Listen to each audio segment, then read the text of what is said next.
So students, now we will be discussing about second problem. Now we'll look at this question. The following is a P&L account of ABC Limited, which they are given for year ended 31/3/19. Now they are asking to compute the taxable income from business. So taxable income from business and business income both are one and the same. So don't get confused. Taxable income from business under one day, business income under one day.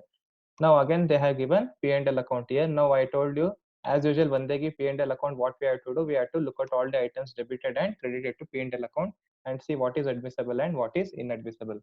Now look here, they are given first item to cost of crane crush 14,000. So they are using some crane for the business purposes, for some crushing purposes.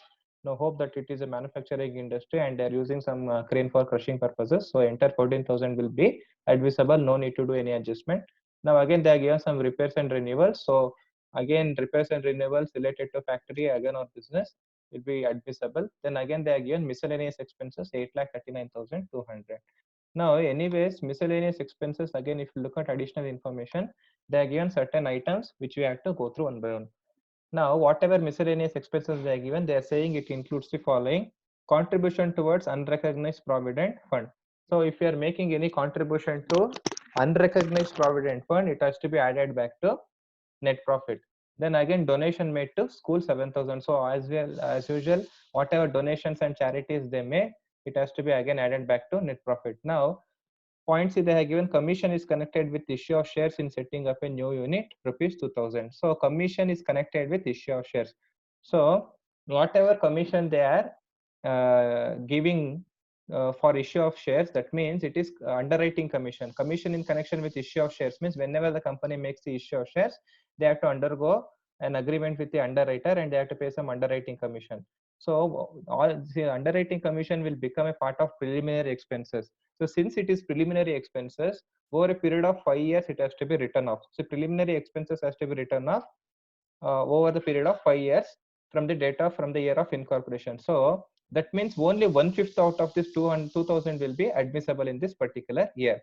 So if 1/5 is admissible, then automatically another 4/5 will become inadmissible, right? Because since it is a preliminary expenses, only 1/5 will be admissible. That means 4/5 will be inadmissible. So 2,000 into 4 by 5, whatever amount we get, that will become inadmissible. Now again they have given point is sales tax paid 2 lakh rupees. So sales tax is related to business. So if it is paid and not due or outstanding, it will become admissible. So no need to do any adjustment. Now again they are given capital and revenue expenditure towards scientific research is 15,000, 50,000 and 26,000. Now if they give capital expenditure, automatically capital expenditure is an item of balance sheet and not an item of P&L. It has to be added back. But here in case of scientific research, what even though they incur capital expenditure apart from purchase of land, that will be treated as revenue expenditure itself and it should be considered as admissible expenses. So there is no need to do any adjustments. Then again, distribution of free samples worth 1,000 which is not debited to profit and loss account. Now they are given distribution of free samples worth 1,000. That means it is an expense related to business, but it is not debited to P&L accounts. So if there are any expenses which is not debited to P&L account, it has to be deducted from net profit.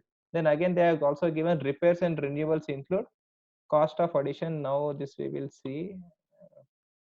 We'll go up and see what else is there. Now again, they are given commission 1,45,700. So commission related to business is completely admissible. Then again, depreciation, they are debited to P&L account 1,30,700. So any depreciation which they give in P&L account or debited to P&L account should be added back to net profit. Then again, they are given transfer made to reserve fund. To reserve fund means they have transferred some amount to reserve fund. So such amount should also be added back. Then again, net profit 94,200 is your starting point for computation. Now credit side, I do not have any other item apart from sales, so there is no need to worry. Now again, we were discussing about repairs and renewals include the cost of addition to factory building 15,000. So repairs and renewals is treated as business expenses. But addition to factory building means it is a capital expenditure. So capital expenditure means it should be added back. It is an item of balance sheet, but they have wrongly debited to P&L account. So this 15,000 should be added back. Then again, admissible depreciation, whatever they have given, 98,200, it should be deducted. So whatever depreciation they have given in P&L account, that should be added. And whatever depreciation is admissible as per section 32, that should be deducted. Then again, liability foregone by the creditor. So if there was any liability which is foregone by the creditor, and such income will be again treated as business income, but still since it is not debited, here we have to again add it to P&L account.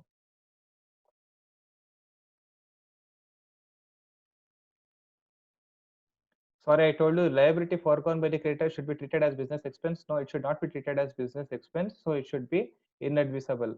Now, it should be treated as inadmissible item and it has to be added back to net profit.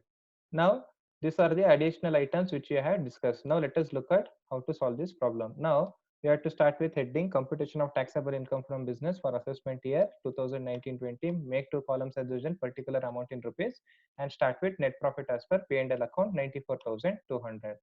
Now, again, once we start with net profit as per P&L account, first we have to add all the inadmissible expenses or inadmissible items. So, contribution to unrecognized provident fund, we have to add back. Donation to school, all donations and charities we have to add.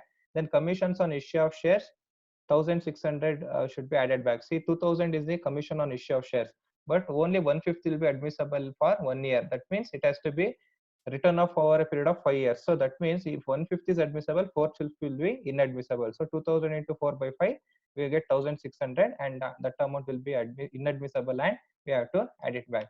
Then again, cost of addition to factory building. I told you since it is capital expenditure, we have to add back. Then again, liability foregone by the creditor should also be, it is also inadmissible and it has to be added back. And depreciation, whatever they have debited, whichever they are given in P&L account, we have to add back to net profit as per P&L account. Then reserve fund transfer. So whatever funds we have transferred to reserves and surplus, that should also be added back to net profit. So we will get a total of 3,74,700. Then again, we have to see whether there are any admissible expenses which are not debited to P&L account and non-business income or income from other heads. Now, depreciation which is admissible, they have given in additional information. So that admissible depreciation should be again deducted. And distribution of free samples.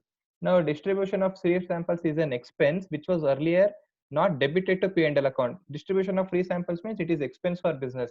But since they have not directly debited to P&L account, we should show it as a deduction from net profit as per P&L account. So once we do all these additions and deletions, we will get the taxable income from business as 2,75,500. Hope you have understood. In case if you have any doubt, please ask me. Thank you.